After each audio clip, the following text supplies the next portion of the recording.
Buenos días a todos. Lo primero de todo, pediros disculpas, ¿vale? Por la demora en esta ponencia. Hemos tenido algunos problemas técnicos y espero que podáis disculparnos. Lo primero de todo, bienvenidos a la sexta edición de las jornadas técnicas del CIFP José Luis García. Tengo que dar las gracias a todos por estar aquí, sobre todo por las fechas en las que nos movemos, en la situación en la que estamos. Muchísimas gracias por haber asistido. También tengo que dar las gracias, en primer lugar, a mis compañeros de producción, de iluminación, de realización y, sobre todo, de sonido, que antes se me ha olvidado mencionarles. Muchas gracias por vuestra inestimable ayuda y la labor que hacéis. También dar las gracias a los profesores por su guía y, por supuesto, a los ponentes por haber asistido y por el magnífico trabajo que están haciendo.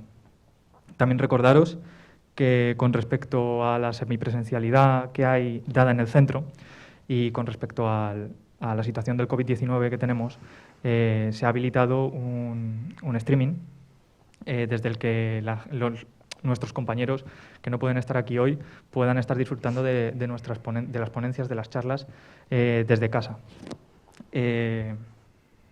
De esa manera también mencionar que por nuestras redes sociales podéis hacer preguntas a lo largo de la charla que serán respondidas dependiendo del tiempo que tengamos al final de la charla, utilizando el hashtag JJTT Miguel Domínguez en Twitter, y en Instagram se ha habilitado una story para cada uno de los ponentes en la que podéis comentar también. Acordaos, junto al hashtag, poner el nombre del ponente al que os dirigís para que nosotros podamos entenderlo. Aparte de eso, pues solo me queda daros las gracias una vez más y presentar a nuestro siguiente ponente, que es ingeniero de sonido y graduado en la Universidad Politécnica de Madrid. Desde 2012 es responsable del desarrollo de Genelec en Latinoamérica y Portugal, incluyendo gestión de la red de distribución, diseño de proyectos, labores educativas, soporte técnico, relaciones artísticas, comunicaciones en español, marketing y ventas. Con todos vosotros, Miguel Domínguez. Un fuerte aplauso, por favor.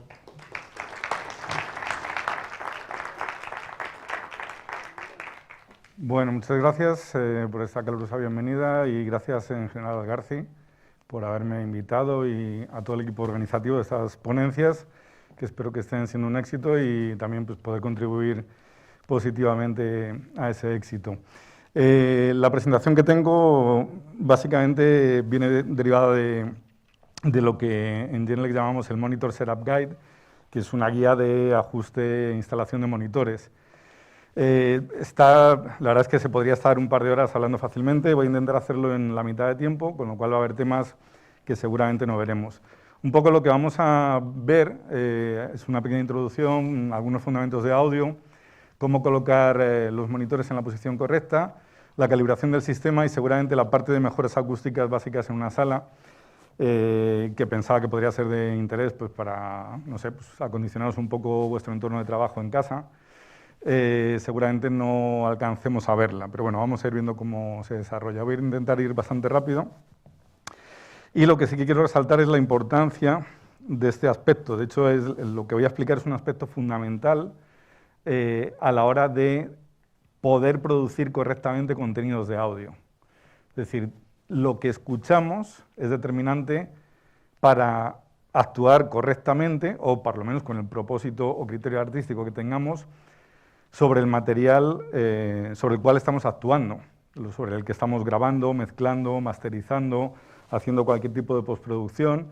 Y esto aplica obviamente para estudios de grabación, para estudios de mezcla, de mastering, de postproducción, pero por supuesto también para televisión, para radio, para cualquier entorno profesional que esté dedicado a la creación de contenidos de audio.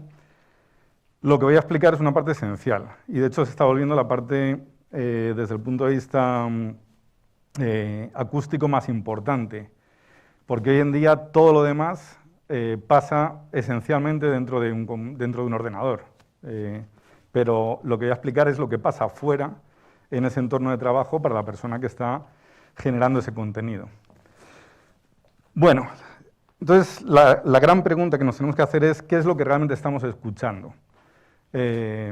cuando estamos ante un monitor de audio. Lo que vamos a hablar es de monitores de audio y de acústica. Pues tenemos varias partes. De izquierda a derecha, lo primero es nuestra fuente de sonido, nuestra fuente de audio, que será pues, típicamente en un entorno de producción profesional, el programa de audio que estamos editando. Puede ser una canción, puede ser una película, puede ser lo que queráis, y típicamente hoy en día va a estar dentro de una estación de trabajo, dentro de un ordenador. Pero también podría ser, no sé, pues un compact disc, un cassette, podría ser un Blu-ray, cualquier tipo de fuente de reproducción, típicamente hoy en día, streaming. Puede ser el Spotify o cualquier otro canal de reproducción, y puede ser vuestro teléfono. Si es vuestro teléfono, seguramente podamos pensar que la fuente de audio no es de la máxima calidad posible. Esa señal va a un monitor de audio, que es el altavoz, digamos la parte que radia sonido. Lo que vemos, que es para nada relevante, y lo que escuchamos, que es lo que es verdaderamente relevante. Y junto con el monitor vamos a estar en un entorno acústico, una sala. Puede ser este auditorio o puede ser ese entorno de trabajo donde efectivamente estamos tratando ese contenido de audio. Y luego finalmente estamos nosotros. Entonces, ¿qué ocurre? Que lo que pasa con nosotros pasa desde nuestro oído, alrededor de nuestra cabeza y en nuestro cerebro. Y eso es, bueno, sí, lo estudia la psicoacústica, pero no es algo que podamos realmente medir y evaluar. Además, varía de la noche al día y de un día para otro. Y dependiendo de si antes hemos estado trabajando en un concierto o si hemos estado la noche anterior de fiesta. Entonces, ¿cómo escuchamos? Es una cosa en la que yo no voy a entrar, porque, bueno, brevemente, pero lo que sí que nos importa es qué es lo que pasa en esta interacción entre el monitor y la sala. Porque al final la fuente de audio pues será la que sea. La persona que escuche el programa de audio que vosotros habéis creado, pues tendrá el equipo que tenga en su casa. Puede ser una televisión, perfectamente. Y en esa televisión puede ser una aplicación la que esté generando ese sonido. Entonces, en esta parte tampoco entramos. Lo que nos importa es lo que pasa aquí. Y lo que pasa aquí es lo que ocurre con las ondas sonoras. Y es simplemente acústica. Esto no tiene nada que ver con la percepción que tengamos del monitor, porque en realidad no estamos escuchando al monitor, estamos escuchando al monitor y lo que pasa en la sala, que es función de la posición del monitor, de cómo es la sala, de su geometría, de su tratamiento acústico o de su carencia de tratamiento acústico. Todo esto es medible, son ondas sonoras, es acústica y es científico, y por tanto es objetivo. La parte subjetiva está aquí, está en vosotros, no está en el monitor. El monitor tendrá una determinada respuesta al impulso, de tal forma que reproducirá fielmente o no lo que le llega de la fuente de audio. Pero aunque reproduzca perfecta y fielmente lo que llega de la fuente de audio, su posición dentro de la sala y la propia sala en sí, además de nuestra posición de escucha, va a hacer que no escuchemos solamente al monitor, sino que también escuchemos pues, todas las reflexiones, el sonido directo, el indirecto, etcétera, etcétera. Entonces, el sonido va a cambiar simplemente con cambiar el monitor de posición. Y eso es lo que vamos a ver. Entendiendo cómo ocurre eso, pues podremos tener una escucha que realmente se ajuste a lo que está aquí en la fuente de audio, porque eso es lo que verdaderamente importa. Si vamos a trabajar un programa de audio, tenemos que actuar en la fuente, no en el monitor, ni en nuestro oído. O sea, no debemos ecualizarnos nuestro propio oído, que es lo típico de, bueno, tienes que acostumbrarte a escuchar el monitor. Bueno, el monitor tiene que generar la menor influencia posible. Esa sería la teoría. Para poder ir más directo desde lo que oímos a la fuente de audio y actuar directamente sobre los elementos que realmente queremos controlar.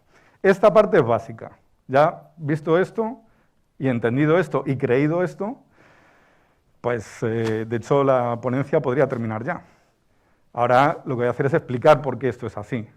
Pues no porque piense que podéis ser incrédulos y no creer lo que acabo de decir, pero sí porque teniendo el fundamento de por qué pasa esto, podréis construir mejor vuestro propio criterio para poder escuchar correctamente en el futuro.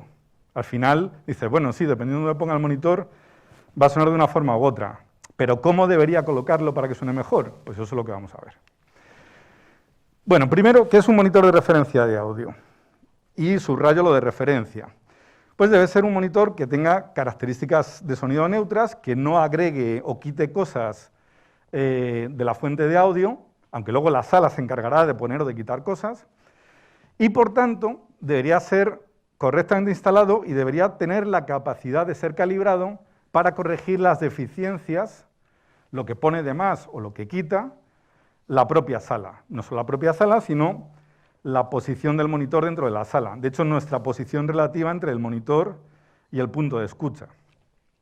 Entonces, un monitor de referencia debería poderse calibrar. Esa es una parte esencial. Bueno, esto es una tabla de representación de frecuencias que, no sé, supongo que a lo mejor en alguna asignatura de audio habréis visto más o menos. Hay frecuencias que son esenciales. La mayor parte de lo que va a ser más relevante en la parte de monitoreo va a estar en la baja frecuencia. O sea, aquí bueno, es una representación logarítmica, pero lo más importante ni siquiera es lo que pasa entre 20 o 40 Hz, porque realmente eso lo suele reproducir un subwoofer, pero sí lo que pasa por encima hasta los 200 más o menos. Ahí las oscilaciones de lo que se escucha, de lo que se mide, sí van a ser muy significativas, y eso es lo que más tenemos que intentar controlar. Luego ya lo que está en media y alta frecuencia es menos crítico. Vamos a ver algunos detalles respecto a lo que son los fundamentos de audio. Cosas que ya conoceréis o deberíais conocer. El sonido viaja a 340 metros por segundo. Ok. Bien, esto más o menos lo sabe todo el mundo y además es relativo, depende de la temperatura, de la densidad del medio, etcétera. Pero, ¿qué es lo interesante? Pues que tarda 3 milisegundos en recorrer 1 metro de distancia. Es decir, que si tenemos un simple sistema estéreo, pero no estamos equidistantes de los dos monitores, pues dependiendo de dónde estemos, de cuál monitor esté más próximo, el sonido de uno va a llegar antes que el de otro. Y eso nuestro cerebro lo percibe. Nosotros a lo mejor no lo entendemos, pero nuestro cerebro procesa algo. Y ese algo que procesa es el posicionamiento espacial de la señal. Vosotros vais a saber, los que estáis aquí en la sala, si yo estoy a ese lado o me estoy moviendo hacia un lado o a otro, en teoría, si no estuvierais oyéndome a través del PA. Como me estáis oyendo a través del PA, a lo mejor no tenéis esa percepción. Pero si estuvierais escuchando mi sonido directo, aun teniendo los ojos cerrados, sabríais más o menos por dónde estoy en la sala. Y eso es debido a que a medida que yo me muevo, el sonido directo llega con un tiempo o con otro. Y también las reflexiones. Y la suma del sonido directo y las reflexiones os permite posicionar espacialmente una fuente de señal. Bien, eso hay que intentar reproducirlo cuando se está mezclando. Porque cuando se está mezclando solo, bueno, hoy en día ya se puede mezclar música con sonido inmersivo, con Dolby Atmos, etcétera. Pero bueno, vamos a partir que la mayor parte de las circunstancias es un monitor izquierdo y un monitor derecho, ¿no? Que típicamente estarán equidistantes, pero deben estarlo, por esta razón. Bueno, otro factor importante es que el volumen de sonido decae 6 dB cada vez que duplicamos la distancia. Y esto es esencial, porque si vosotros queréis alcanzar un determinado nivel de sonido, tenéis que saber que cuanto mayor sea la distancia, menor será el nivel. ¿Qué tanto? Pues 6 dB cada vez que duplicamos. En las especificaciones técnicas de los monitores, un dato clave es el SPL, el Sound Pressure Level, el nivel de presión sonora. Y ese Sound Pressure Level, ese SPL, se mide a 1 metro de distancia. Entonces el fabricante te dice, bueno, yo a 1 metro de distancia te doy 100 dB. Vale, eso quiere decir que a 2 metros de distancia yo solo voy a escuchar 94, porque el sonido ha decaído 6 dB al duplicar la distancia. Y a 4 metros estaré oyendo solamente 88, porque habrán caído otros 6 dB. ¿Qué quiere decir esto? Pues que cuantos más dB necesites, seguramente más tengas que pagar. Si quieres algo que suene más fuerte, pues será más caro, probablemente. A mismas calidades, mismo tamaño, etcétera, pues costará más aquello que suena más fuerte. Entonces, a lo mejor una posible solución es no alejarse demasiado de la fuente de señal, sino quedarse más o menos cerca. Habrá que ver las circunstancias, pero eso hay que tenerlo presente. Otra cosa importante es que el volumen de sonido se incrementa a 3 dB cada vez que duplicamos la potencia. Es decir, que si tenemos un amplificador de 100 vatios, y podemos generar 85 dB, pues con uno igual, pero de 200, de doble potencia, pues generaremos 88 dB de presión sonora, 3 dB más, ¿vale? Y es importante tener presente que debemos trabajar a un nivel de escucha pues lo más homogéneo posible, tener un nivel de referencia, que puede ser 85 dB, aunque 85 dB para trabajar a muchas horas es un poco excesivo. Los que os queráis dedicar a sonido en vivo, cuando todo esto pase, porque ahora no hay forma, pero los que os queráis dedicar a eso, pues vais a tener un problema con el oído, porque realmente a 85 dB en sonido en vivo no se trabaja. Se trabaja de 90, 100 para arriba en el punto de escucha, ¿no? Luego los elementos radiantes de un PA que pueden generar a 1 metro de distancia sonidos de 120 dB. Entonces, eso es crítico. Cuando se trabaja en estudio, que no es el caso del sonido en vivo, pues realmente los niveles son menores. Y de hecho, 85 dB es más o menos un nivel de referencia relativamente típico. Por ejemplo, cuando hay que certificar una sala con Dolby, hay distintos niveles, pero te van a decir, bueno, si la quieres para ese tipo de características, deberías asegurarte que tus monitores te van a entregar 85 dB en el punto de escucha. Pero realmente son 85 más un headroom de unos 20 dB. Es decir, el SPL del monitor que escojas para tu sistema Atmos, por ejemplo, debería ser capaz de generarte 105 dB en el punto de escucha. Que si estás a 2 metros, pues será 111 en el monitor, porque son 6 dB más. Entonces, bueno, el nivel de presión sonora es un criterio esencial para elegir un monitor, y los vatios no. A ver, es decir, todo depende de qué tan eficiente es el monitor. Alguien te puede vender un monitor, un altavoz, que te diga, pues estos son, no sé, 200 vatios o 500 o 1000. Bueno, pero ¿qué tan eficiente es como para generarme el nivel de presión sonora que yo realmente necesito? Porque al final lo que hago es escuchar, no recibir una descarga eléctrica en vatios. Entonces, el nivel de presión sonora es una de las 2 o 3 características esenciales de un monitor para poder comparar. Y generalmente, aunque cada SPL está medido con diferentes características no siempre visibles dentro de las especificaciones técnicas, prácticamente todos están medidos a 1 metro de distancia. Entonces, sí puedes medianamente comparar qué tan sonoro va a ser un monitor u otro, con diferentes marcas, fijándote en el SPL. Si comparas vatios, realmente estás perdido. O sea, el hecho de que un fabricante te diga que tiene 500 vatios y otro también, no quiere decir que los dos vayan a sonar igual de fuerte. Bueno, esto es bastante importante porque tiene relación, que es de lo poco que voy a comentar sobre cómo escuchamos, con la última componente que explicaba al principio sobre el oyente. Y estas curvas, que son las de Fletcher-Munson, es parte de un estudio estadístico que se hizo desde los años 30 y que lo que nos indica es cómo nuestro oído escucha diferentes frecuencias cuando se reproducen con diferentes niveles. Entonces, una cosa que vemos es que más o menos nuestro oído se vuelve un poco más plano a medida que los niveles son más altos, pero cuando los niveles son muy bajos, pues nos cuesta mucho trabajo escuchar los graves y también un poco las frecuencias más altas. Sin embargo, cuando estamos reproduciendo 1 kHz, si reproducimos 20 dB de intensidad, escuchamos 20. Si reproducimos 40, escuchamos 40. Y si reproducimos 100, pues escuchamos 100. Es decir, nuestro oído, a las frecuencias medias, específicamente a 1K, es bastante plano. O sea, si reproduces tanto, oyes tanto. Pero con las frecuencias graves no lo es. Pero, por ejemplo, para escuchar o para tener una percepción sonora de 40 dB a, pongamos, 100 Hz, pues tenemos que reproducir un nivel de intensidad de 60 dB. O sea, para escuchar 40 necesitamos reproducir 60. ¿Qué quiere decir esto? Que en graves somos un poquito sordos. Y cuanto más bajo es el nivel, peor percibimos los graves.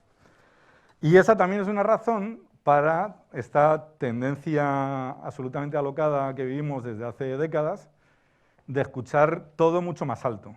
cada vez más alto, hasta el punto, luego ya hay un punto de inflexión en el que empezamos a quedarnos sordos y da igual a qué nivel lo pongas, que realmente no vas a escuchar ni los graves, ni los agudos, ni nada. Y si no, que se lo digan pues, al guitarrista de AC/DC o, en fin, a muchos músicos que han ido perdiendo el oído. Y, pues, bueno, al final, ahí los que perdemos somos nosotros su música, pero si vosotros perdéis el oído, perdéis el trabajo y seguramente os duela más que a ellos. Entonces, mucho ojito con los niveles altos.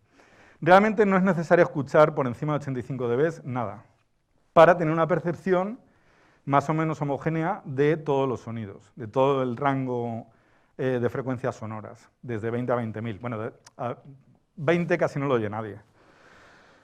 Realmente por debajo de 30, 40 oímos muy poco. Y las frecuencias muy altas también las oímos muy mal. Y cuanto más años pasan y más viejos nos hacemos, pues menos se oye. Pero bueno, eso no quiere decir que no se perciban ciertas cosas.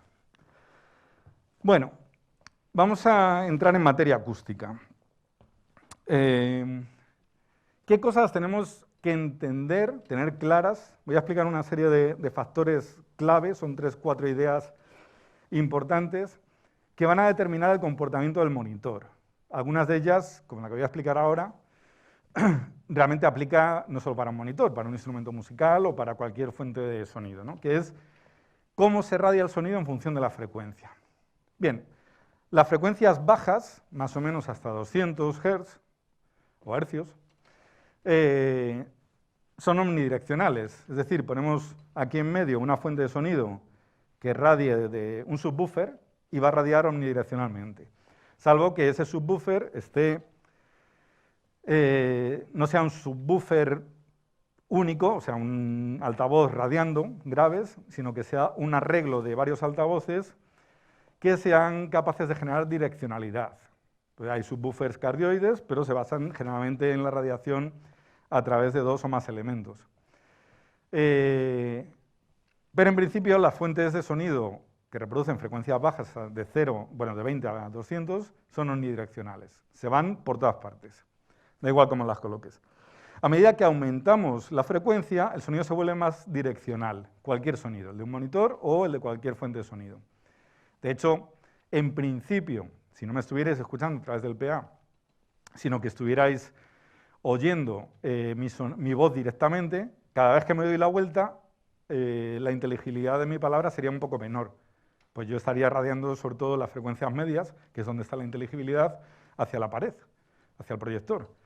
No es así, pues porque me estáis oyendo por el sistema de sonido que hay en esta sala.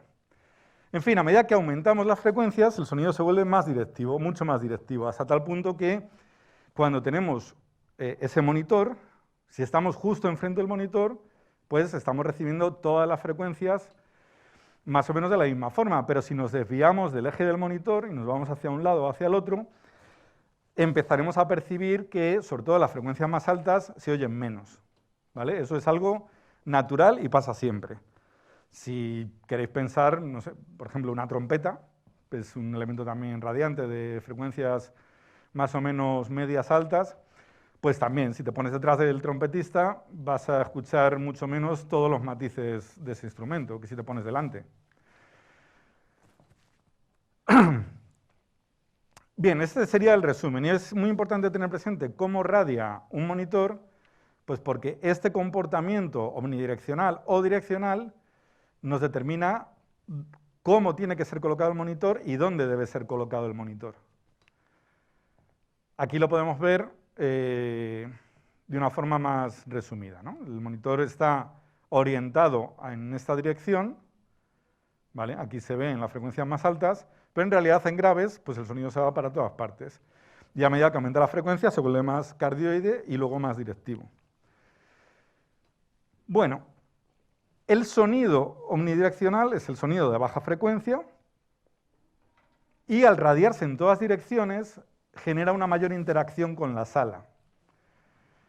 El sonido directo, pues es directo. O sea, si colocamos un monitor aquí, pues los que estáis en esta fila oiréis los agudos de forma más nítida y transparente que los que estáis en los laterales. Pero los graves, Las frecuencias graves, las bajas, las vais a escuchar todos más o menos igual. En teoría, en la práctica no es así, porque dependerá de cómo se comporta esa onda sonora a lo largo de toda la sala. Va a haber puntos donde esa frecuencia más baja va a estar en un punto de máxima oscilación y otros donde va a oscilar mucho menos. Si os sentáis en un punto de mínima oscilación para una cierta frecuencia, tendréis que los graves no se oyen bien. Y si os sentáis, en cambio, en un punto donde cierta frecuencia baja oscila más, pues podréis escuchar todas sus variaciones de nivel perfectamente. Bueno, hay un fenómeno que pasa y es crítico a la hora de que se produzca cancelación en baja frecuencia, y es que la baja frecuencia radiada omnidireccionalmente rebota en la pared posterior o en paredes alrededor del monitor y se refleja. Y esa señal reflejada, que sería esta que está aquí abajo, puede resultar que por la posición del monitor respecto a la pared se vea reflejada justo en oposición de fase. Y dos cosas iguales, de igual naturaleza, pero con fase opuesta, se cancelan entre sí. Es decir, por un lado tenéis la onda directa que está radiando de esta forma, y luego tenéis la misma onda, pero radiando en oposición, hacia el otro lado. Se suman entre sí y se cancelan. Y las cancelaciones se verán de esta forma. Esto sería esto es un típico filtro Peine, un confilter, pero realmente sí pasa esto. Va a haber una frecuencia fundamental, que será la que se cancele, y sobre esa se cancelarán sus múltiplos. Y para saber eso, se puede seguir simplemente esta tabla. Por ejemplo, si la distancia a la pared es de 10 centímetros, la primera frecuencia que se va a cancelar va a ser 858 Hz. ¿Qué ocurre? Que 858 no se va para atrás, porque es una frecuencia media alta, va solamente hacia adelante. Entonces, aquí esta onda no puede ser 855, de hecho no puede ser ni 429 y casi 214 tampoco, pero por debajo de 200 sí va a empezar a ocurrir este fenómeno, que esta onda radia en todas direcciones, viene aquí, vuelve y se cancela. Entonces, ¿qué ocurre? Que si nuestra distancia, la distancia de la parte frontal del monitor a la pared es inferior a aproximadamente medio metro, 50-60 centímetros, no vamos a tener ese problema de cancelación, porque no hay radiación omnidireccional. El problema se va a producir por encima de esas distancias. Es decir, si estamos pues a más de medio metro, 1 metro, 2 metros, 3 metros, si por ejemplo tuviéramos el monitor, que en esta sala sí tiene sentido, a 3 metros de la pared, si la pared está justo aquí detrás del proyector, pues 3 metros estaría más o menos por aquí, ¿vale? Aproximadamente. Colocamos aquí el monitor y si radia 29 Hz, pues va a resultar que tenemos una cancelación, vamos a suponer que es 30, para hacer la multiplicación más fácil y no equivocarme. Vamos a tener todos sus múltiplos cancelados, ¿vale? 30, 60, 120, 240. Esta sería 30, el F1, el F2 sería 60, el F3 sería 120, y a la siguiente sería 240. ¿Veis lo que pasa, no? Aquí la cancelación es muy pronunciada y a medida que crece la frecuencia se va reduciendo. De hecho, ya las que están por encima de 200 pues no son significativas porque de hecho no se reflejan en la parte posterior. Entonces, esto nos da una idea de que si queremos tener buenos graves, no debemos separarnos de la pared. ¿Vale? Si alguien ha leído en internet pues cómo colocar los monitores, es muy fácil que haya encontrado pues algún contenido, un blog, un post, no sé, alguien que diga, el monitor lo tienes que separar de la pared. ¿Por qué hay que separarlo de la pared? Bueno, pues esto es lo que lo vamos a explicar a continuación. Cuando tenemos un monitor que no está rodeado de nada, está en campo libre, no tiene paredes alrededor, su respuesta en frecuencia más o menos sería plana. Pero en el momento en el que ese monitor queda pegado a una pared, los graves, de forma natural, tienden a incrementarse unos 6 dB. Y 6 dB es mucho, ¿vale? Pero solo se incrementan en graves. De hecho, cuando lo rodeamos de dos paredes, el incremento teórico puede ser incluso de más 12 dB. Y si lo ponemos rodeado de tres paredes, es decir, en una esquina completamente de la sala, el incremento teórico en graves podría ser de más 18 dB. Si os acordáis lo que decía, que cada vez que duplicamos la potencia aumentamos 3 dB, pues imaginaros qué potencia tendría esa fuente de sonido en relación a trabajar en campo libre o a estar encajonada en un rincón de la sala, sin incrementar la potencia, es decir, la equivalencia, ¿no? O sea, ¿qué quiere decir esto? Si trabajamos, por ejemplo, con un subwoofer, podemos hacer varias cosas. Una es comprar uno muy grande, que tenga mucha más potencia, para que genere más graves. Bien. Otra cosa que podemos hacer es comprar uno mucho más pequeño y, por tanto, más barato, y colocarlo estratégicamente pegado a la pared, para que de forma natural sus graves se incrementen. ¿Qué habremos conseguido? Pues acústicamente lo mismo por mucho menos dinero, lo cual suele ser siempre interesante. Luego siempre hay que encontrar un balance apropiado para tener lo que se debe tener. También ocurre que puedes comprar un subwoofer muy grande, pero si vas y lo colocas aquí en medio, pues no va a sonar. Bueno, sí suena, pero no va a sonar todo lo que debería sonar, porque de hecho, por estar aquí en medio, estarán cancelándose ciertas frecuencias. Bien, este efecto de carga en el muro, de carga en la pared, ocurre, y ocurre con todo. De hecho, cuando ya todo esto acabe, no la ponencia, sino todo el momento que vivimos, si vais a una sala de conciertos, y digo específicamente una sala de conciertos, un concierto de rock, ¿no? Bueno, de música clásica también lo podríais percibir, pero específicamente un concierto donde haya un contenido potente de energía sonora. Si os pegáis a las paredes, seguramente percibiréis los graves mucho más potentes que si os quedáis en el centro de la sala. En el centro de la sala tendréis una mejor imagen estéreo, aunque el estéreo en sonido en vivo es una cosa secundaria. O si os metéis en una sala de cine, que ahora sí se puede hacer, y hay una película de acción, claro. Entonces, pues las explosiones se podrían escuchar más fuerte si os quedáis pegados a la pared. Si estáis solos, que es posible hoy en día, pues no pasará nada. Si os levantáis y hay 10 o 20 personas por ahí, dirán, ¿y este por qué se levanta para pegarse a la pared? Pero bueno, lo notaréis. O sea, pegados a la pared, los graves suenan más fuerte. Y si tienes la fuente de sonido pegada a la pared, pues también va a sonar más fuerte. Básicamente lo que pasa es esto. Es el tipo de radiación que se genera. El sonido en baja frecuencia es omnidireccional, como decía. Tenéis que considerarlo como si fuera una esfera que radia. De hecho, se comporta como la luz del sol. La luz del sol se radia en todas direcciones. Y a medida que te alejas del sol, su intensidad va disminuyendo. El equivalente sería en acústica, que disminuye a razón de 6 dB cada vez que duplicamos la distancia. Bueno, cuando tienes una situación en la que la radiación de la mitad de toda esa esfera no puede radiarse, tienes una situación semiesférica, pues parte de esa energía se tiene que ver reflejada hacia atrás. Luego, evidentemente, esto en la práctica no es así. No son 6 dB, eso es en la teoría. En la práctica, parte de la energía es absorbida por la pared. Entonces, esa parte no se ve necesariamente o forzosamente reflejada hacia adelante. Y lo mismo pasa con el resto de casos cuando estamos entre 2 o 3 paredes. Entonces, no es, en teoría son 6, 12, 18 dB. En la práctica, y esto sí es como para tenerlo en cuenta a la hora de calibrar un monitor, podríamos hablar de 2, 4 o 6 dB. ¿Vale?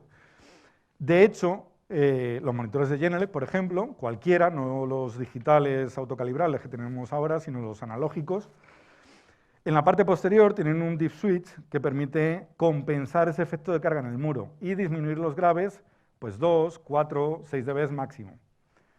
Y simplemente sabiendo si nuestro monitor está pegado a la pared o no, podemos ir atrás en esos dip switches y actuar de libro, incluso sin medir. ¿Por qué? Porque con toda seguridad, si pegas el monitor a la pared, los graves se incrementan. Pero si lo despegas de la pared, los graves se cancelan. Entonces, ahí vosotros elegís. ¿Qué queréis tener, más graves o que se cancelen? Pues seguramente tener más graves, porque si tenéis más graves, los podéis corregir.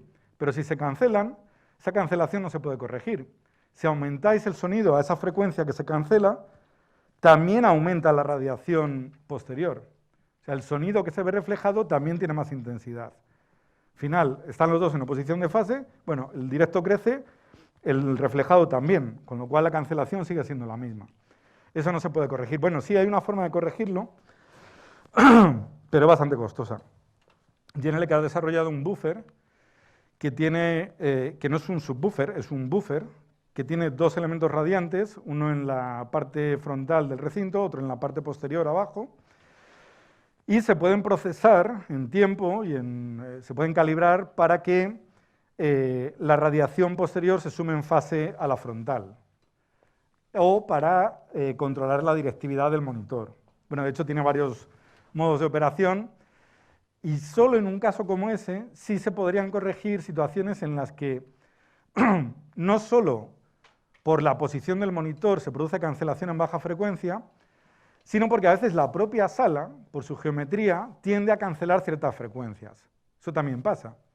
Y eso es mucho más difícil de corregir, porque realmente todos los que tengamos en nuestras manos un monitor de audio en algún momento, ya sea el más barato que os encontréis en el mercado o el más caro, da igual, sí podéis actuar en la posición en la que lo queréis colocar, hasta cierto límite. Si lo queréis incrustar en la pared, a lo mejor no, porque no podéis hacer un agujero en la pared.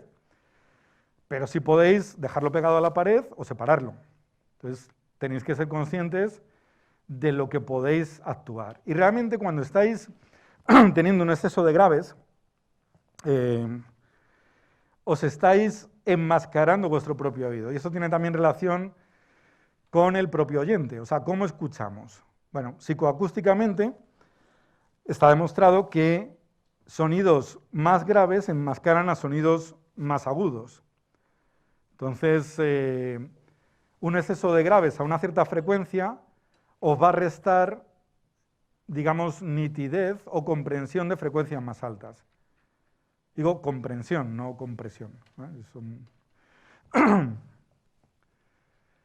Bueno, otro factor importante, ya hemos visto dos, la cancelación en baja frecuencia y el aumento de las bajas frecuencias por la proximidad a la pared.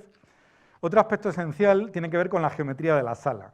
Lo que hemos visto hasta ahora tiene mucho que ver con la posición del monitor, pero la geometría de la sala nos va a determinar cuáles son los modos propios de la sala. Los modos propios típicamente van a generar ondas estacionarias que se incrementan automáticamente por la dimensión de la sala. Por ejemplo, aquí se ve más o menos bien. Ocurre que hay una determinada frecuencia cuya longitud de onda, que es la distancia entre dos puntos de la misma elongación, con la misma variación, pues coincide que los máximos se generan justo en la pared. ¿Vale? Imaginaros, yo qué sé, que estos son 100 Hz y que estamos reproduciendo esa onda en una sala con unas determinadas dimensiones. Y se reproduce y se ve justamente de forma constante. Tenemos un generador de tonos, se oye... Bueno, eso no son 100 Hz, pero no llego tan abajo. Pero tendríamos esta onda exactamente. Bueno, pues los puntos de máxima vibración son estos. Y esos se van a incrementar por sí solos. O sea, la onda se autoexcita, con perdón, ¿vale? Entonces, va a sonar más fuerte que las otras, de forma natural. Y cualquier sala va a tener, pues, varios modos propios que se pueden calcular pues, con cálculos matemáticos. O también se pueden visualizar haciendo una medición de la sala, ¿vale? Con un sistema de medición que veremos brevemente cómo puede ser. Bueno, estos modos propios conviene corregirlos. Es importante corregirlos y se pueden corregir. Típicamente se corrigen o bien con tratamiento acústico específico para controlar esas frecuencias o mediante ecualizadores paramétricos. Un ecualizador paramétrico nos va a permitir seleccionar una frecuencia específica, seleccionar con qué ancho de banda actuamos sobre esa frecuencia, o sea, si actuamos con un bisturí o si le damos con un mazo. Y va a actuar sobre la amplitud de esa frecuencia, es decir, la atenuamos más o menos. ¿Qué tanto es el nivel de atenuación que aplicamos en ese ecualizador paramétrico? Bueno, si es un ecualizador paramétrico que nos permite amplificar frecuencias, pues, qué tanto lo incrementamos. Recordar que si incrementáis una frecuencia que se cancela de forma natural por la posición del monitor, no hacemos nada. O sea, un filtro paramétrico no te sirve para eso. Bueno, los modos propios hay que corregirlos. Yo la única forma que conozco de corregirlos, sobre todo porque considero que mi oído es sordo y de oído no puedo identificar un modo propio en una sala, con una frecuencia específica es medir, hacer una medición. Y para eso pues hay que tener un sistema de medición. Se puede utilizar un micrófono de medición, de los muchos que hay en el mercado, que puede ser muy barato o muy caro, dependerá de cada caso.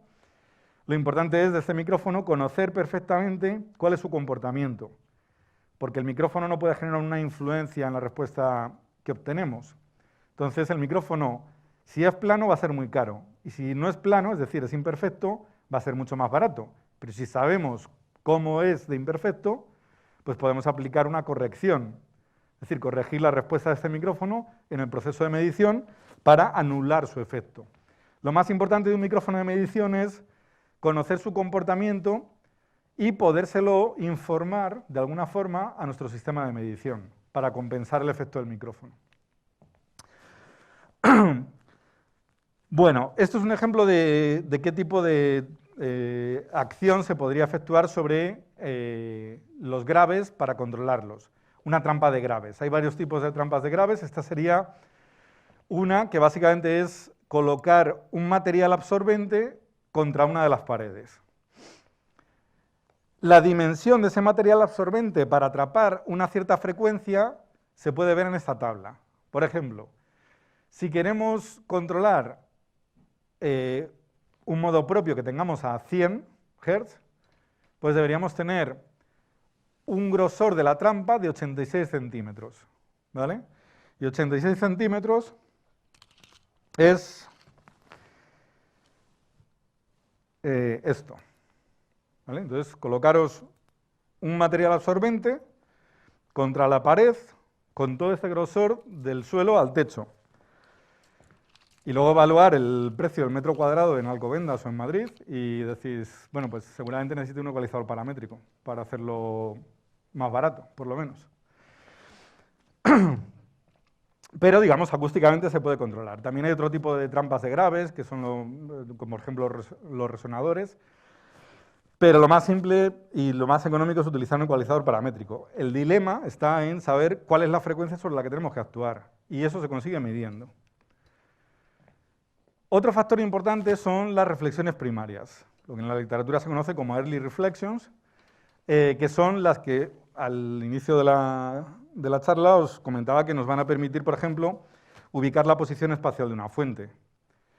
Todo aquello que está muy próximo en cuanto a paredes, a superficies, a la fuente de sonido o a vuestros oídos, va a generar reflexiones primarias, que son el sonido directo y un poquito más tarde, en el tiempo, llega la misma señal, pero ya reflejada en una superficie. Cuando se refleja en una superficie, parte de su energía se pierde. Entonces llega con un nivel un poquito menor, pero esencialmente es la misma señal que salió unos milisegundos antes. Y cuando dos señales iguales se suman con una cierta diferencia de tiempo, es como si se suman con una diferencia de fase. Y si esa diferencia de fase es oposición, se cancelan entre sí. Si están en la misma fase, se suman. ¿Qué va a ocurrir? Pues básicamente se genera un rizado, es decir, el sonido ya no es puro, entre comillas, sino que está afectado con incrementos o cancelaciones con la misma señal, pero que es la de las reflexiones. Entonces, vamos a tener un cierto rizado en la señal. No va a ser una respuesta plana como tendríamos aquí si no tuviéramos reflexiones, ¿vale? Yo creo que el ejemplo de la gráfica es bastante elocuente. ¿Qué quiere decir esto? ¿Que deberíamos no tener reflexiones en nuestra sala? Pues no, tampoco. ¿Por qué? Porque si no tenemos reflexiones, estaremos en una cámara anecoica y si algún día tenéis la oportunidad de ir a una cámara anecoica, pues estaréis un ratito como para verla y diréis, ah, qué interesante todos estos picos aquí sobresaliendo y no se oye nada, parece todo como muy tranquilo, pero después de un rato volvéis locos, porque no tenéis ningún tipo de percepción espacial de lo que pasa ahí, entonces querréis salir. Entonces hay que tener reflexiones, hay que vivir en el mundo real y eso pues implica que la respuesta no va a ser solo el sonido directo, sino que también va a haber reflexiones. ¿Qué tenemos que conseguir? Pues minimizar el impacto de estas reflexiones y además intentar conseguir que lo que percibimos espacialmente, que depende básicamente de lo que pasa en nuestro oído izquierdo y en nuestro oído derecho, pues sea lo más simétrico posible. La simetría es algo fundamental cuando estamos en un entorno de producción de audio. Tener una buena simetría, es decir, que todo lo que está a la izquierda sea lo mismo que lo que está a la derecha, y permanecer en el eje de la sala, en el eje central, pues es súper importante. Puede ser la distribución en vuestro dormitorio, que es bien complicado, porque si hay una cama de por medio, pues siempre es difícil. De hecho, es súper complicado tener una simetría perfecta. Os vais a un estudio de grabación que esté bien tratado acústicamente y demás, y yo qué sé, siempre hay una puerta por ahí, pero no la hay al otro lado, o hay una ventana en un lado, pero no la hay en el otro. Siempre hay situaciones de falta de simetría, pero sobre todo lo que es la simetría cerca de vuestro punto de escucha y cerca de los monitores es bastante importante para que la imagen espacial que se genera en vuestra cabeza corresponda a lo que está dentro de la fuente de sonido. Porque si no es así, vosotros intentaréis actuar sobre la fuente de sonido para que vuestra percepción sí sea la que estáis intentando que sea. Y lo que haréis será que a otra persona que sí que escuche en una situación perfectamente simétrica, pues esté desviado y diga, pero si es que, no sé, esa trompeta está como muy caída a la izquierda o a la derecha o cosas así. La simetría es fundamental. Bueno, hemos visto lo más importante en cuanto a problemas acústicos, que determina qué debemos hacer en una sala, cómo colocar los monitores, y el resumen esencialmente es este. Problemas que ocurren, cancelaciones por la reflexión de los graves en la parte posterior. Bueno, hay que reposicionar el monitor. Si eso ocurre, lo ideal es pegarse a la pared. Hay una alternativa que puede ser tener un subwoofer que quede pegado a la pared y que sea el que genere todos los graves y nuestro monitor no genere frecuencias graves, con lo cual ya, como no genera graves, pues da un poco igual si lo pegamos a la pared o lo separamos. Pero eso ya implica no tener simplemente dos monitores, implica tener un subwoofer y que cada uno se dedique a hacer su trabajo y no reproduzca las mismas frecuencias, con lo cual es más costo. Bueno, depende de qué tan buenos sean los monitores, claro. El otro problema, el efecto de carga en la pared, en el muro, va a depender de la posición del monitor, pero si nos pegamos a la pared siempre podemos ecualizar. Los modos propios se producen de forma natural por la geometría de la sala, se pueden corregir con tratamiento acústico o con ecualización paramétrica. Las reflexiones primarias, pues hay que intentar distribuir bien las superficies, poner tratamiento acústico, sobre todo intentar poner materiales absorbentes o alrededor de los monitores o también alrededor de los ejes de las orejas, es decir, a vuestra izquierda y a vuestra derecha, arriba, y a lo mejor abajo trabajar con una alfombra, en vez de con un solo que refleje, ¿no? Y la simetría, es súper importante distribuir correctamente todo lo que son objetos, superficies, monitores. Si trabajáis a doble monitor, pues no tengáis un monitor enfrente y el otro a la izquierda. Poneros los dos monitores frente a vosotros, o tener un monitor más grande, que es una buena opción. De hecho, hay monitores con formato panorámico que pueden servir bastante bien para editar audio. Y luego también tener la capacidad de poder ecualizar de forma diferente lo que pasa en un monitor y lo que pasa en otro. Y eso ya sí es el siguiente nivel, claro, porque hacer una ecualización diferenciada en cada uno de los monitores implica conocer de forma precisa cuál es el comportamiento del monitor izquierdo o del monitor derecho. Y si tenéis un sistema de sonido inmersivo, que es realmente a lo que en el futuro deberíamos orientarnos todos, porque la cosa va por ahí, pues pensar que vais a tener por lo menos una docena de monitores o de elementos radiantes. Entonces deberíais de poder controlar lo que pasa en cada uno de esos 12 monitores o 64. Sería ya como lo máximo. Bueno, en el caso de Genelec, los sistemas de calibración digital que tenemos te permiten calibrar más de 80 elementos de forma automática e individualizada. Pero bueno, pensemos solamente en estéreo y pensemos que poder ecualizar lo que pasa en la izquierda y lo que pasa en la derecha de forma diferente está bastante bien. Bueno, vamos a hacer un resumen de cómo ubicar correctamente nuestro punto de escucha y los monitores, porque los dos tienen interrelación. Vamos a intentar ir lo más rápido posible. Bien, lo primero es identificar el área de escucha. Imaginemos que tenemos una sala rectangular, que sería un poco el punto de partida. Si tenemos esa sala rectangular, intentemos mirar hacia el lado más estrecho de la sala. Es decir, no colocarnos aquí, con más aire hacia los lados, sino tener menos espacio hacia los lados y más espacio hacia atrás. Si fuera una sala de postproducción de vídeo, lo lógico sería no colocarse en esta parte más pegado a la pared frontal, sino colocarte en la pared más posterior o hacia la pared más posterior, concretamente en este punto, porque aquí estará la sala de la pantalla de proyección. O sea, si esto fuera una sala de postproducción para cine, pues la persona que está editando audio debería estar donde está más o menos el proyector y la cámara central. De ahí estarías perfecto. Bueno, identificamos el área de escucha, intentamos ubicar esa posición de escucha, en principio, menos para el caso de sonido para cine o para vídeo, en el tercio delantero de la sala. Los monitores, esto es clave, está escrito en todos los manuales, de hecho hay una norma específica que lo dice, los monitores tienen que tener entre sí un ángulo de 60 grados. Y para conseguir un ángulo de 60 grados, como además los monitores deben de estar los dos a la misma distancia, y entre ellos deberían de tener también la misma distancia, pues lo que tenemos es un triángulo equilátero, ¿vale? Es decir, vamos a tener 60 grados por aquí, 60 por aquí, 60 por aquí. Con lo cual no tenemos que medir los grados, lo que tenemos que medir es la distancia. Y una vez más, tener una herramienta como esta, tan impresionante, que mide centímetros y pulgadas, por un lado, bueno, y en este caso, por el otro mide las frecuencias de cancelación en función de la distancia que os comentaba antes, pues está bien. Yo lo que más utilizo es la medida en centímetros, para colgar repisas y este tipo de cosas en casa y tal. Pero bueno, es importante medir. Si sabéis que la distancia entre dos monitores es esta, pues que he cogido aquí 1,5 metros, ¿vale? Eso es 1,5 metros. Pues vuestra posición de escucha debe estar ahí, donde está el final. Y de aquí a aquí, pues debería haber también otro 1,5 metros. Y ahí tenéis 60 grados fijo, vamos, eso, geometría de primero.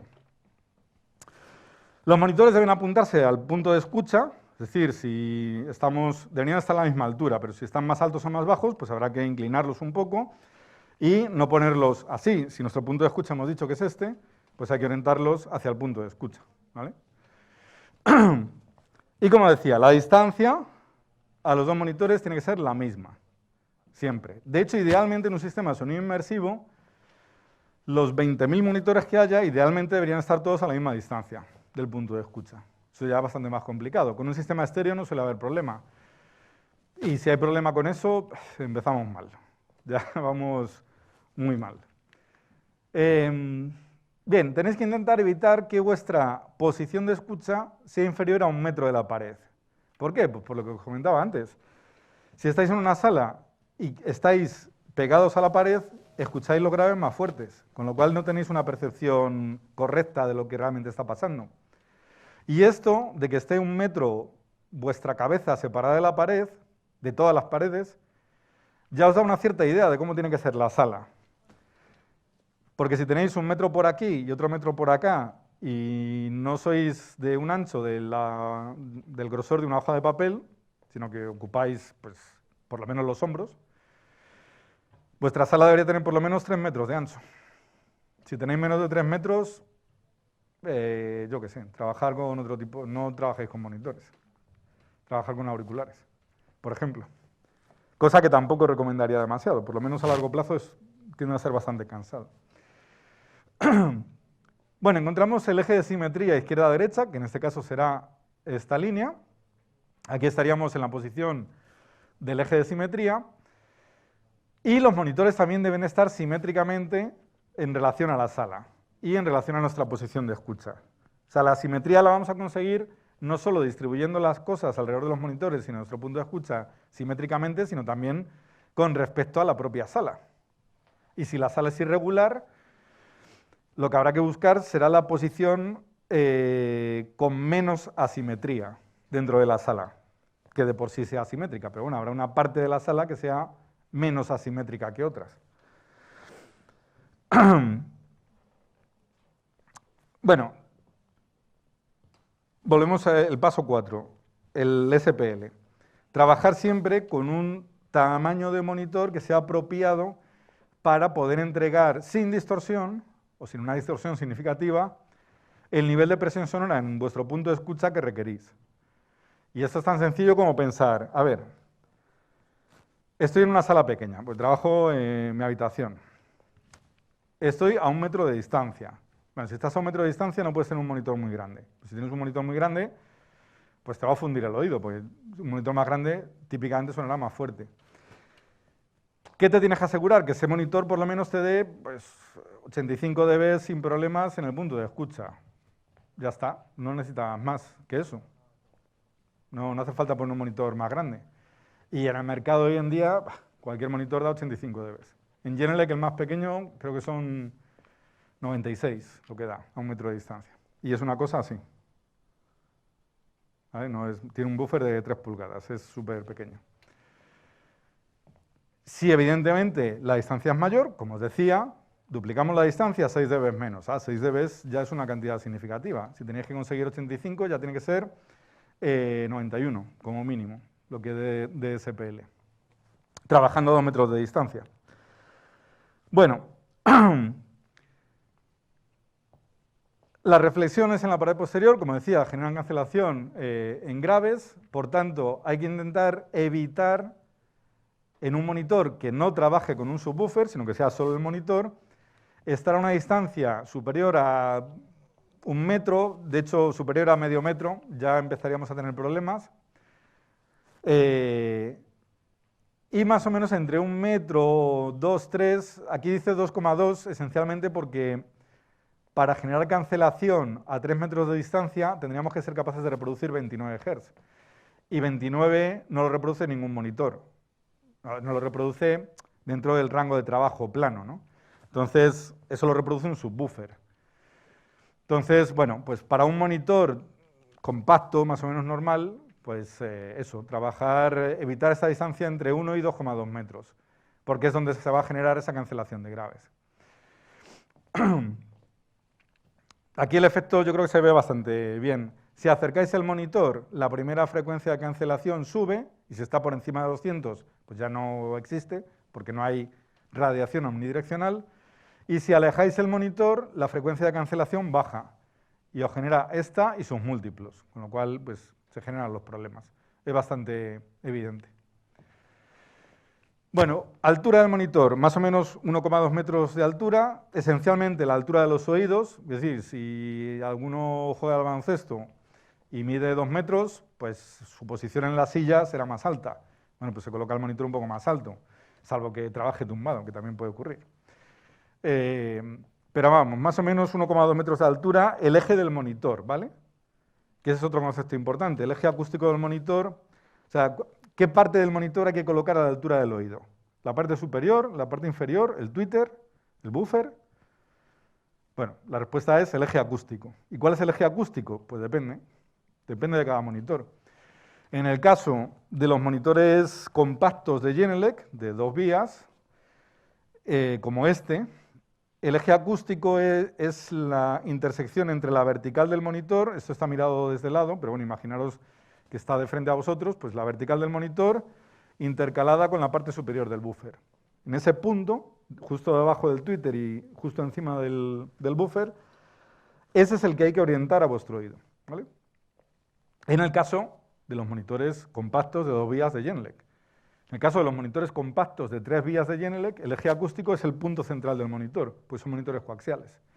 Y en el caso de monitores de 3 vías de montaje dentro de pared, de otro tipo de monitores, pues nosotros por lo menos tenemos datos técnicos sobre cuál es el eje acústico. Hay una hoja donde se puede ver para cada caso. Y para cualquier otro fabricante, pues habrá que ver qué es lo que ellos recomiendan o consideran como eje acústico, si es que tienen ese concepto. Bueno, no podéis pegar el monitor muy al suelo. De hecho, no es conveniente ponerlo sobre las paredes, ¿vale? O sea, si este es vuestro monitor, sobre la mesa, pues si podéis evitar colocarlo encima de la mesa, mejor. Con que lo levéis un poco para evitar radiación, una radiación reflejada sobre la mesa. Perdón. Bueno, apuntamos los monitores hacia el punto de escucha, la altura 1,2, 1,4 metros. Si están por encima, que el ángulo de inclinación de estos monitores que están más altos de nuestra cabeza, pues no sea mayor a 15 grados. Básicamente, todas estas recomendaciones están en un estándar de ITU, que es una organización internacional que hace estandarizaciones, y la norma que se aplica es la BS.775. Y sobre la BS775 pues está la versión 1, la 2, creo que va por la 3 o algo así. Entonces está especificado. De hecho, esta distribución para un sistema de sonido 5.1, donde todos los monitores son equidistantes, el estéreo está a 60 grados, los traseros están a 110 grados con una variación de más o menos 10 grados, esto es lo que indica la norma ITU, la BS775. Es decir, no es nuestra recomendación como fabricantes de monitores. Pero sí es clave que todos los monitores estén a la misma distancia, que todos estén a la misma altura y que todos estén en el ángulo correcto que se especifica para un sistema 5.1 o el que se especifica para un sistema 7.1. Si todos los monitores no están a la misma distancia, y por ejemplo, típicamente pues los surrounds traseros pues puede que estén o más cerca o más lejos de esa posición, a lo mejor resulta que tienen que estar aquí, al fondo de la sala, porque aquí, lo típico, aquí está la puerta y aquí hay una cristalera para otra cosa. Entonces no se pueden colocar ahí y está mucho más lejos. Bueno, pues entonces habrá que aplicar un retardo a los monitores que llegan antes, que serían en este hipotético caso los frontales, hay que aplicar un delay de milisegundos por lo que decíamos en la primera explicación. El sonido viaja a 340 metros por segundo y recorrer un metro te lleva 3 milisegundos. Si resulta que eso está 2 metros más alejado que estos, pues los surrounds estarán llegando 6 milisegundos después. Lo oímos, hombre, no lo vamos a diferenciar y vamos a decir a oído, uy, que esos monitores están llegando con retardo. Pero la imagen espacial que genera nuestro cerebro sí está afectada por esos 6 milisegundos. Entonces, la forma de alinear un sistema de sonido es, si no pueden estar todos los monitores equidistantes, alinearlos en tiempo, para que el tiempo de llegada de cada fuente de sonido sea el mismo en el punto de escucha. Y eso, pues solo se puede hacer con procesadores, con un delay externo o con capacidad de procesado DSP digital que tenga el propio monitor, o con algún tipo de plugin dentro de una estación o algo así. Bueno, vamos a ver si terminamos esta parte. Calibración. En realidad, la forma más precisa de calibrar está basada en medir la respuesta al impulso de la sala. Bueno, de hecho, la respuesta al impulso del sistema. ¿Qué quiere decir esto? Que desde nuestros monitores generamos una señal impulsiva y en nuestro punto de escucha colocamos el micrófono de medición.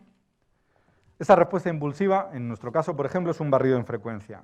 Suena, bueno, pero bien, ¿no? No así. Nosotros, este es nuestro punto de escucha, colocamos aquí a la altura del oído el micrófono, nos retiramos, los monitores estarán por ahí y desde cada uno de ellos obtenemos esa señal impulsiva. Una señal impulsiva puede ser otra cosa, puede ser un golpe, tiene que ser algo que contenga todas las frecuencias en un periodo de tiempo corto, básicamente. Sabiendo lo que es el impulso de la sala, del sistema, pues podemos obtener cuál es el comportamiento en el punto de escucha. De hecho, podemos medir en distintos puntos para saber qué es lo que pasa en distintas partes de la sala. Y sobre lo que medimos, deberíamos de tomar decisiones, que estarían basadas en todo lo que hemos visto anteriormente. Pues, ¿dónde tenemos que bajar los graves? ¿Cuáles son modos propios? ¿Qué es lo que son reflexiones primarias? ¿Cómo las corregimos? ¿Cómo alineamos los diferentes monitores? Si son un par de monitores estéreo y están equidistantes, pues los dos tendrán el mismo nivel, pero si tenemos un sistema surround y no todos los monitores son del mismo tamaño, pues no todos van a llegar con el mismo nivel al punto de escucha. Entonces tenemos que alinear el nivel, tenemos que alinear el retardo y tenemos que alinear la frecuencia de todos los monitores para conseguir hacer que todo el sonido de todos ellos sea homogéneo en el punto de escucha y esté lo menos influenciado por la interacción entre la posición de los propios monitores y la sala. Porque si no hacemos eso, estaremos escuchando la sala, no estaremos escuchando el contenido que está en nuestra fuente de audio, ¿vale? Por eso es esencial calibrar. Siempre utilizaremos el micrófono de medición, que típicamente será unidireccional, y es súper importante conocer la respuesta en frecuencia, ¿vale? Para compensar la influencia de ese micrófono en la medición y que no afecte. Bueno, esto lo voy a saltar, porque está más relacionado con cómo se calibran los monitores de Genelec, y la idea es, mi idea por lo menos el día de hoy es que toméis conciencia de la importancia de calibrar cualquier sistema de monitoreo, sea de la marca que sea, porque en realidad no estáis escuchando el monitor y de hecho os engañáis a vosotros mismos cuando vais a un sitio, un estudio, y escucháis los monitores de alguien que ya los tiene, un amigo o un estudio de grabación, lo que sea, y dices, uy, esto suena muy bien o esto suena muy mal. Y ese suena muy bien o suena muy mal puede pasar con Genelec o con cualquier otra marca. Un Genelec, que típicamente suenan bien, está mal que yo lo diga, pero es verdad, mal colocado, mal calibrado en una sala con una acústica pésima, pues puede sonar perfectamente mal. Y si está mal calibrado es porque el que lo utiliza no se ha tomado la molestia de calibrarlo, porque todos los digitales con una capacidad de procesado impresionante y los analógicos con una capacidad de procesado más reducida, que a lo mejor es simplemente algo como esto, pues se pueden calibrar. A lo mejor con más o menos precisión, pero se pueden calibrar. Entonces, calibrar es siempre esencial. Si os voy a indicar alguna idea de cómo colocar los subwoofers, si tenéis un sistema con subwoofer, si tenéis un 5.1 o superior en cantidad de monitores, pues hay un subwoofer o varios. Y también podéis tener un sistema estéreo que complementéis con un subwoofer, que bueno, hay razones que pueden ser interesantes para utilizarlo, como también puede haber razones que sea interesante no utilizarlo. Básicamente el subwoofer debería estar ubicado fuera del eje principal, o bien a la izquierda o bien a la derecha. Si fuera una sala de postproducción de cine, por ejemplo, pues a lo mejor lo podríais colocar aquí detrás, cerca de vuestra posición de escucha. Y es interesante pegarlo a la pared, para evitar todo lo que comentaba antes, esa cancelación en baja frecuencia, aprovechar el incremento natural de la baja frecuencia cuando pegas el subwoofer a la pared, pues para, obviamente compensándolo, es decir, al final hay que ecualizar para que el subwoofer te dé el nivel correcto, y de hecho el nivel del subwoofer debería ser exactamente el mismo que el del sistema de monitoreo principal. O sea, tus monitores de 2 o 3 vías deben sonar al mismo nivel que el subwoofer. El subwoofer no debe sonar ni más alto ni más bajo. Por tanto, el subwoofer trabaja un cierto rango de frecuencias, por ejemplo, hasta 85, y los monitores trabajarían por encima de ese rango de frecuencias, con lo cual hay que hacer una separación, hay que hacer un filtrado, ¿vale? Hay que entrar al subwoofer con la señal, que se reproduzca a nuestro sistema estéreo, por ejemplo, y subir de 85 para arriba, enviar la señal, esa señal de más de 85 Hz, hacia los monitores, ya filtrada. No reproducir las dos señales tanto en el subwoofer como en el monitor. Y a la frecuencia de corte, hacer una ecualización de fase. O sea, hacer un ajuste de fase, perdón. ¿Vale? Podemos separar los monitores del subwoofer, pero tampoco en exceso. O sea, irnos más allá de un par de metros del subwoofer, pues tampoco es muy conveniente. Y lo que comentaba, ajustar la fase a la frecuencia de corte. Nosotros típicamente la frecuencia de corte que utilizamos de partida es 85 Hz, pero vamos, en los monitores con procesamiento digital se puede regular la frecuencia entre 50 y 100 Hz en pasos de 5. Entonces, dependiendo de lo que necesitemos, pues nos podemos ir más abajo o más arriba. Bueno, esto es un ejemplo de procesamiento digital, y esto sería un subwoofer, ¿vale? ¿Qué es lo que tenemos aquí? Y ya con esto voy a terminar, a ver si tenemos tiempo de responder alguna pregunta. Si hay preguntas. ¿Hay preguntas? Vale. Bueno, vamos a ver si podemos responder alguna. Bueno, aquí tenemos un poco todo lo que hemos visto hasta ahora. Esto es el incremento de graves típico que se produce cuando el subwoofer, en este caso porque es un subwoofer, está pegado a la pared, ¿vale? Es decir, en lugar de tener una respuesta plana, que de hecho nosotros cuando fabricamos en Finlandia, todo lo que fabricamos tiene una respuesta plana, porque lo medimos. De los subwoofers, de los monitores, todos tienen una respuesta plana. Es decir, no tienen ni siquiera este tipo de variación, tiene una variación mucho menor, alrededor de 0 dB. Entonces el subwoofer se está incrementando hasta más 18 dB, los 18 dB que comentaba antes, pues porque seguramente estará pegado en una esquina.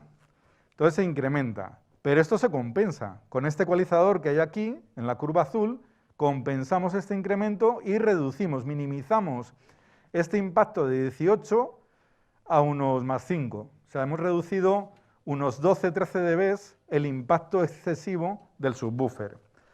Luego aquí tenemos otras cosas. Tenemos una cancelación, que puede ser producida por la sala o por otras razones, y tenemos unos modos propios, que seguramente es este en 120, esto debe ser como 60, 10, 20, 30, 40, 50, 60, 70. Esto, bueno, habría que ver.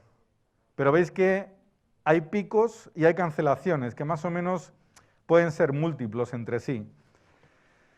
Bueno, estas cancelaciones, como veis, aquí no se pueden corregir. De hecho, prácticamente no se compensa.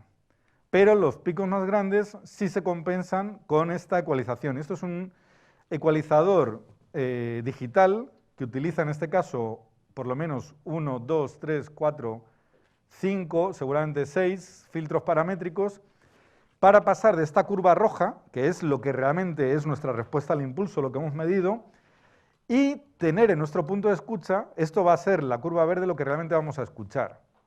Entonces, si no hacemos nada, trabajamos con esto.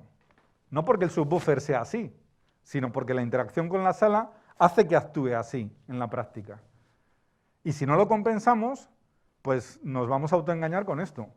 Y de hecho, con este tipo de curva de respuesta en frecuencia, las mezclas que hagamos seguramente suenen con pocos graves cuando salgan fuera de nuestro entorno.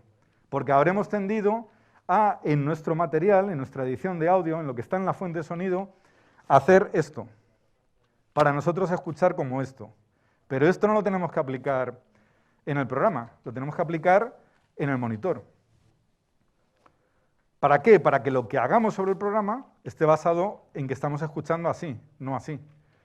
Y ahí ya sí desarrollamos nuestra creatividad plenamente. Y la cosa funciona. Bueno, hay todo un capítulo que no voy a poder ir a través de él, que es pautas, consejos sobre cómo mejorar la acústica de una sala. Voy a ir únicamente a la última diapositiva, ¿vale? Súper rapidísimo, como para tener una idea muy global de los... Perdón, vamos a la anterior. De los más o menos 6 cosas que tenemos que tener en cuenta. Esquinas cortadas, monitores equidistantes, rellenar las esquinas, poner materiales absorbentes en la parte superior, en la parte lateral, poner difusores en la parte posterior, si tenemos espacio en la sala, pues poner una trampa de graves al fondo, en fin, todo este tipo de cosas son lo que deberíamos intentar hacer. Y los soportes para huevos no sirven, ¿vale? Por si acaso. Bueno, pues nada, esto es, siento no haber podido ir un poco más en detalle en esa parte, que seguramente sería interesante, pero el tiempo se nos ha echado encima. ¿Hola? ¿Micro?